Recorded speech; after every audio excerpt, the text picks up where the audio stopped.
Hello everybody. As a petrolhead that likes to get around a bit and has had the great fortune to drive a huge number of cars, I am often asked what's going to be the next big thing. It would appear that in 2023, people view cars as investments more than ever. Every day we're told of a new model that now is worth twice what it was 12 months ago, and so people want to buy cars that they can be sure are going to appreciate. The simple fact is, though, that being able to say exactly what is or isn't going to rise in value is a very difficult task. And so, the advice I often give to people is to ask their children what exactly they would buy if they had the money. Because, let's be honest, today's youngsters that are playing Gran Turismo and Forza are tomorrow's potential collectors.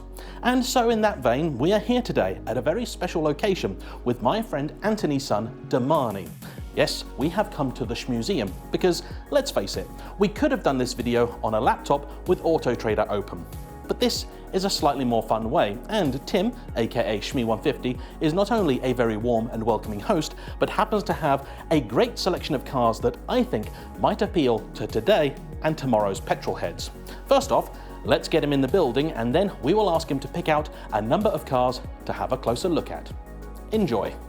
It can be tough to keep up with the ever-changing fleet of YouTubers such as Tim, so before making his choices, Damani was given a walk through the current collection by the man himself, and for that, please check out part 1 over on Sports and Touring. My task for you is to choose 4 cars that if you were able to, you would buy with your own money to have a proper look at. Pick your weapons. Even presented with a treasure trove of such iconic cars as this though, Damani's first choice seemed an easy one, the McLaren 675 LT. Launched in 2015, this is the hardcore version of the original McLaren Super Series, which began with the 12C, then was followed by the 650S and drew inspiration from the P1 hypercar. Its 3.8-litre twin-turbo V8 built by Ricardo makes 675 PS and 516 pounds-feet of torque, that's 700 Newton-meters, and the whole thing was even lighter than the already fairly lithe 650S. The gearbox could change speed in half the time of the 650S's already impressive dual clutch, and it was significant for being the first usage of the LT branding on a McLaren road car, paying tribute to the iconic McLaren F1 LT racer. When new, these could command a significant premium over their original list price, but now can be had for far less than the equivalent of the day, the Ferrari 458 Speziale. If James had said pick one car, this is the one. Ever since McLaren came out with the 12C and the 650 and then this, just always had a soft spot in my heart for them. I think they're just so well proportioned. It looks so aggressive. I genuinely don't think there's a modern McLaren I prefer over this. I really don't. It is a stunning car, isn't it? And especially the Spider as well, because this is what I love about these cars. You get the beauty of the hardtop when it's closed, the looks and just the... And they still drive really nicely. Yes. Because the carbon tub and everything, and obviously your dad and I have had the pleasure of driving one of these exposed carbon, which was honestly mildly terrifying.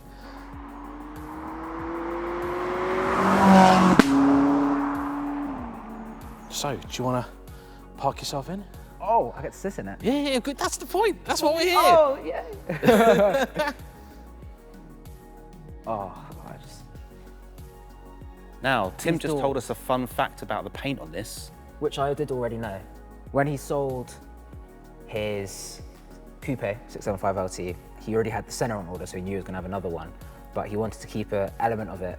So you can see the cerulean blue flakes in the paint, which is the same flakes as the original color on his original 675.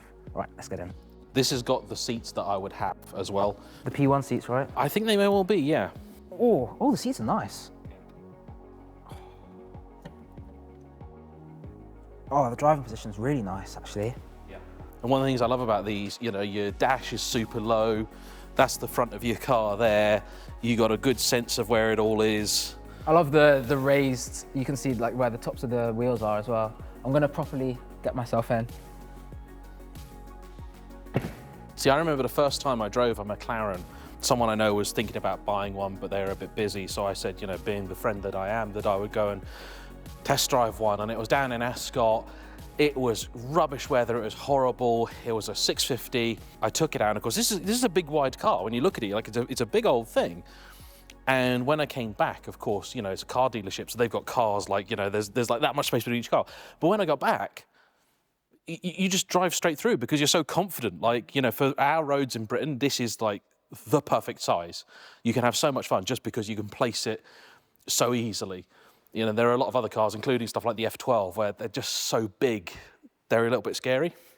All right, so you love this car, but if, let's pretend, we wind the clock back 8 years, you've just sold your copper mining business, and you're going to spec your very own 675 LT, what would Damani's LT look like? It'd be a Spider. Mm-hmm. When they first came out, my dream spec was, I forgot the colour of it, but it was like a grey, like a gloss grey, a bit darker than Nardo grey. Chicane? I think so. Yeah. Yeah, with all the orange. So like the orange door cards, the orange seats, still a black dash, but maybe like orange stitching, orange calipers, and that was... Yeah, that was a very trendy spec back then as well, the was. grey. Like everyone was going, like, everyone was Nardo or close grey. With like flash of orange on there. I love that. That's what I wanted at the time. Now, however, I've kind of started to appreciate like really bespoke colours. Like a really distinct red or deep red, I think would be nice. Like volcano red. That's a nice colour, Yeah, but maybe a volcano's bit. nice. I'd go MSO and get it like the tiniest bit darker, just to say it's an MSO colour. And yeah, but like more of a simple interior, I think. And I would have the driver's seat in red because it's JDM. Bride all down it, yeah. But yeah, no. And the T37s.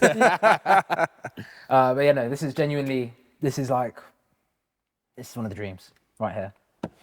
Heard it here first. Okay, so that's the 675 LT, and curiously, the three of us, and Damani and myself, this is the one and only car in here that we all said we would take if we were making the choice.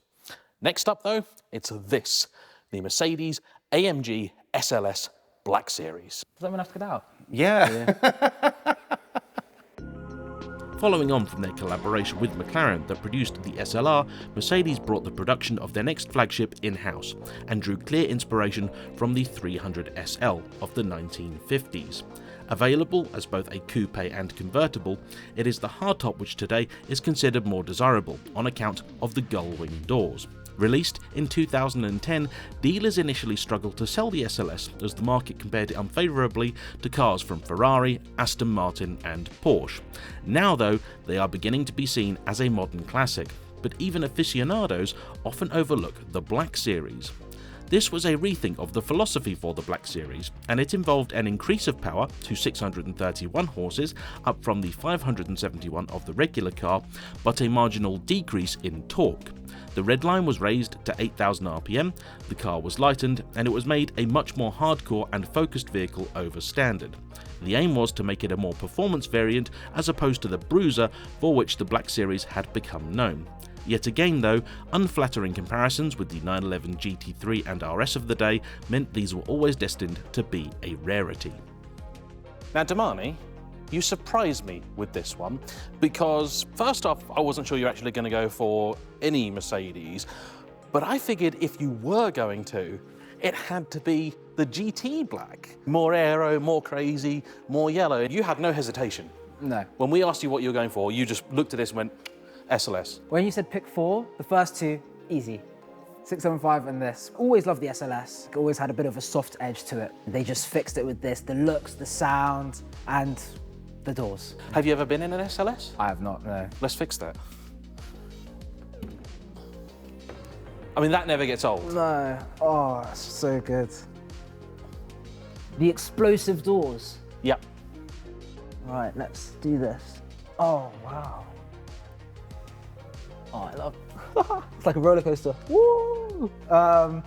Yeah, so the explosive doors, they had, if I remember correctly, they had to put explosives in the hinges because essentially if you end up rolling over, you can't open the doors to get out. So if it detects that the car rolls over, it will pop them so that the doors can Fall come off.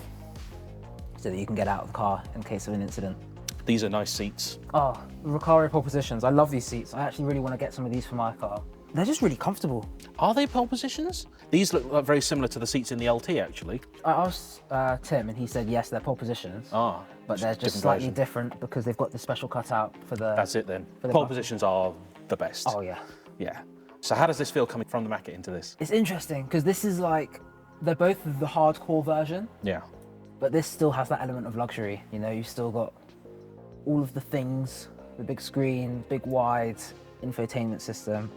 Now, two of the cars you've chosen already are limited editions of an already very good and special car. Yeah. Is that part of the appeal for Oh, you? 100%. I think if you ever want to get, for me personally at least, I know my dad's very similar, when you get a car, you almost want, it's always nice having the best. Yeah. And it's nice whenever you go anywhere and someone else, oh, I've got the same car. Well, you don't. It's like, you don't. And I think also the amount of work and time and engineering that goes into making the car in the first place and then taking that to that next level. You know me, you know I love the hardcore, the race-inspired things. And I like modifying my cars to take it to that. But when it's like the manufacturer's already done the work for you. So if you could take one of these or that to a track of your choice right now, where would you be going? Whoa, this needs a big track. I'd like Silverstone, Yeah. Spa, be good tracks for this. If it was a 675 LT, I think I'd still want a big track, but something a bit more technical. I'd love to try the LT round Cabwell, actually. I think that'd be a That laugh. would be hilarious. That would be a good laugh. But wow, yeah, this is. Shut the This is door, amazing. because Oh, that, yeah. that completes the feel. I need to get locked in.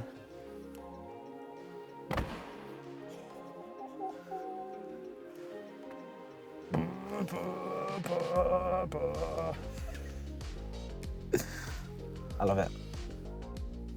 Those doors are so good. See, I know that I'm not mature enough to own this car because I'd be that hooligan driving down the road like this.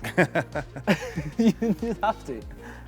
I think actually, if I was going to ask Tim to drive one of these cars this year, I think it would be this one, because the regular SLS I just don't get on with. Really? Yeah. What is it about it? Gearbox is pants. Really? It's a dual clutch. It's the same as the 458 Italias, but they just got it wrong. It just didn't excite. And the suspension was awful, far too firm. I suspect that may not be a problem that this fixes. Yeah. But you never know. Sometimes you'd be surprised. But It might suit the car better though. yeah, if it all works, if it was the fact that yes, it's hard and stiff and everything, but also it's a riot. You dial in with the car and it's so much fun. I could understand it, but the whole thing was just like, does it want to be supercar? Does it want to be GT car? It couldn't make its mind up.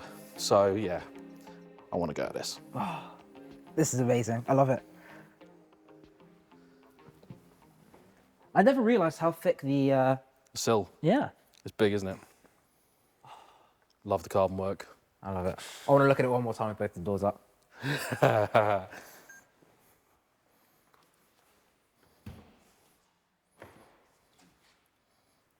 Wow, that's like some Batmobile stuff, you know? Like, I really like those. Yeah, but the doors.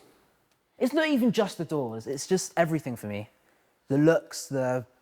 I also feel like this is one of those really cool cars where, like, if you want it to be understated, you could kind of roll in certain places and not attract too much attention. But if you want the attention, Oh, yeah. Until you put the doors up. yeah. Doors is a statement. I want a car with uppy doors. Yeah, because to the layman, the non-car person, it could just be like an SL. Which Yeah. people would be like, oh, it's a nice car, but they wouldn't know that this is like a £750,000 car, you know? So now we're at Damani's third choice of car, and yet again, you've surprised me. Now, the last two cars, the AMG in particular, is famous for its engine. But this is famous for its lack of engine. Everybody knows they promised four-wheel drive, a V12, and then these arrived with a V6 that did happen to be out of a Metro 6R4 rally car, which is pretty good. And I'm told it has absolutely nothing to do with the fact that TWR owned the rights to this engine and they were also building the cars. I'm told that's unrelated facts. But here we have the Gumball 3000 Jaguar XJ220S. Now, before you sit in this car, have you seen the size of the Venturi tunnel on it? I have not, no. Stick your head down there, young man. And please, nobody take that out of context. Oh my God. It's like a Valkyrie. Yeah, right? Oh my God. Now, I'm sure you all know what the XJ220 is. The S, you can tell by the fact it's got the clear headlights that don't have the very cool folding out motion and the fixed rear wing on the back. It's a lighter weight, higher power variant of the car. One of the coolest things about a regular XJ220 is the interior, but this is not a regular XJ220, and I don't know what you're going to find, but let's have a look. Oh yes, they've kept the best part. Oh, that's so cool. The gauge pod that comes out with the door. No way. It's the coolest thing ever. That is the coolest thing. Now this is nice. So a lot of it seems standard XJ. The steering wheel is different. I think the seats are different as well. They look a lot racier. Oh, yes. You know what I love about this car as well? Yeah. None of the other two cars have? Proper manual. Now, is that important to you? Yes and no. I feel like certain cars suit a manual, certain cars wouldn't. I love flappy paddle. It gives you the best performance. Oh, I've just noticed the really like 2000s Yes. pop out DVD playing stereo in it. That's so amazing. Proper Halfords. Love it. There's one issue I have with this car, James. Height restriction. Yes. So I've driven one of these, well, regular XJ220, and I'm now stood at the front of the car. Oh my God. He's a long way back. Yeah. It's a long car as well, because I feel like there's a lot behind me. There is a lot behind you. Was it 17 feet long or something, this car? Jeez. It's crazy, right? Then imagine you're driving along and other people are driving along in their big 4x4s going, what the hell is that? Not paying any attention to what they're doing. I mean, memorable drive, the XJ220. I would love to revisit one. I'd love to drive this, but it's static. We can't even start it today. But it does drive, it gets driven, but not here. That's theatre, that's cool. And it's a Jag. It is a Jag. Do you know what? One of the reasons why I picked this car is because I love the story around the One Make series. How they just threw all of this money at this ridiculous series that lost like millions. Because wasn't it like celebrities or something? Yeah. Racing and crashing these cars. It was just all XJ220s. Like, And they were treating them like any other race car, like proper Bubbings Racing, everything. yeah, because they were like, we've already lost loads and loads of money. How are we going to fix it? I know. Let's lose more. But wow, this is special. And I love how you can see, like, just everything behind you. You've got all the lines and the end, everything's all exposed. Not like today where you kind of get a bit of a view, but it's all covered in fancy Should we plastic. pop the engine? All right, Damani, Yes. come and have a look at this. That is a proper old school engine bay, isn't it? It is. And look how hilariously small the engine is. I know, it's like you can really tell they built it to have an extra, Yeah. 6 cylinders back here. Oh. I mean, it is properly mid-engine because it's like, it's forward of the... Oh yeah, the whole thing's forward of the rear axle. Forget the rear axle, it's forward of the front of the rear tyre. If I come back here, Yeah. Yeah. yeah. That's pretty mega. It's special, isn't it? The thing is, what I would like to know is, what's happening here? There's like... The Venturi tunnels Yes. and a boot that you can get about an A4 folder in. Does this have a front? No. Okay. See, aero. Of course. Because it was basically a race car. The only thing cooler than this is is it the XJR15? They're seriously cool. They're but very cool. Even more intense and mad than these. I think as Jaguar were upset that basically it wasn't really a Jaguar product. So they're like, nah, let's do better. Yeah. And now on to your final choice, which happens to be another V6. It does. But not the one I thought you were going to go for. And finally, car number 4, the maddest performance Renault since the Espace F1, the Clio V6. Yet again, young man, you shock me. Of all the cars in here, I would have had this maybe almost last, maybe just above perhaps the Focus over there, but you took a shine to this. I think there's kind of a trend that's been going on with the cars that I've chosen. They're all super special versions. I would love to meet the guy who was like, you know what we should do? Put a V6 in the back. The one thing I've got to prepare you for though, the last 3 cars that you've chosen, you've opened the door and gone,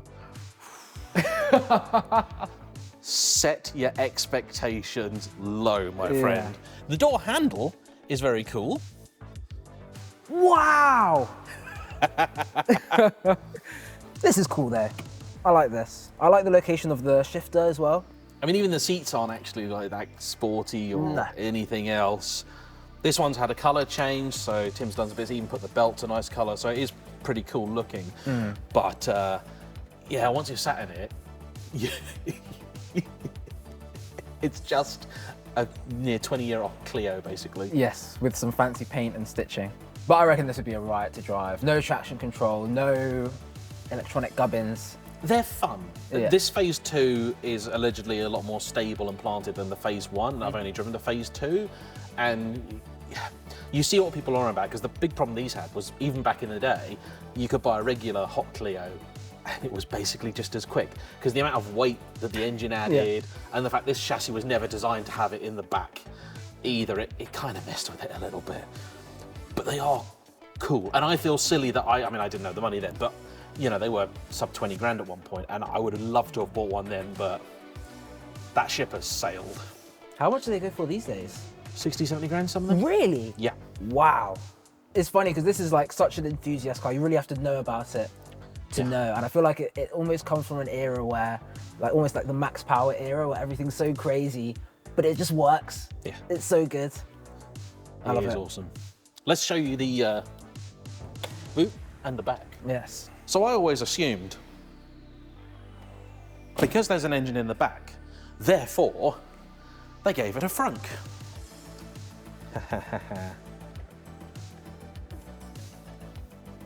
Not much of one. No. Very little. And in fact, I think the first gen might not even have this much. I've seen them where it's just bare.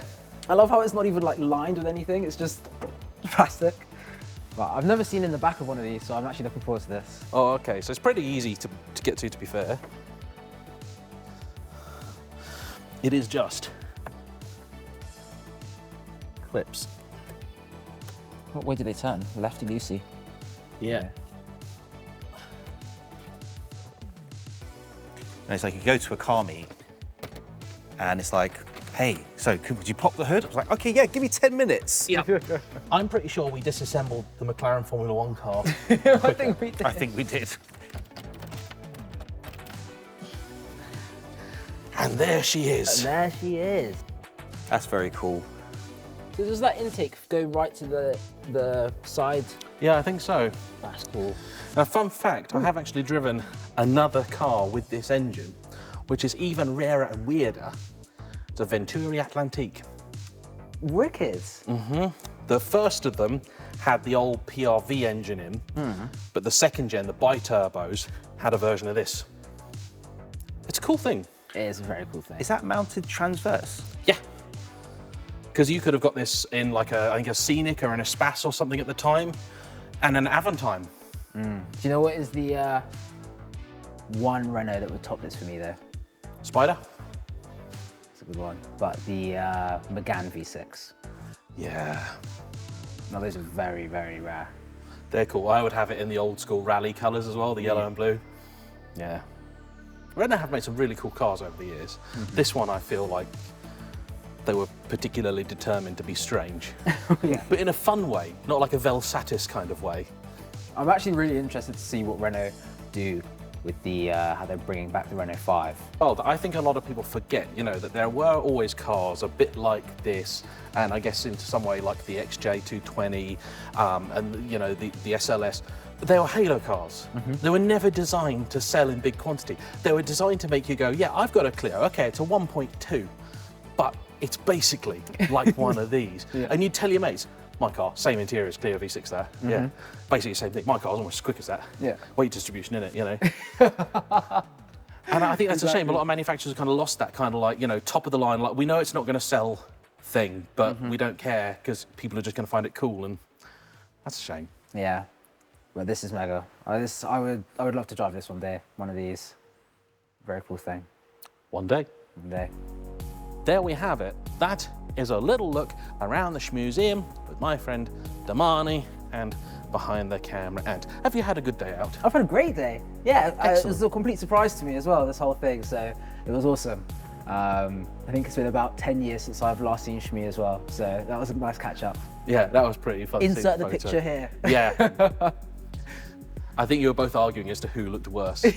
Yeah, we were. So you had an excuse. I had the braces. Yeah. So yeah, there we go. I want to say an absolutely massive thank you to Tim once again for hosting me here at the Shmuseum. And don't forget, please check out the companion video to this over on Sports and Touring, where Tim gave you guys a much more detailed look through at all of the cars in here, including the ones that we haven't spoken about. And as ever, make sure, hit the like button, comment down below, and we'll see you next time on JayEmm Friends.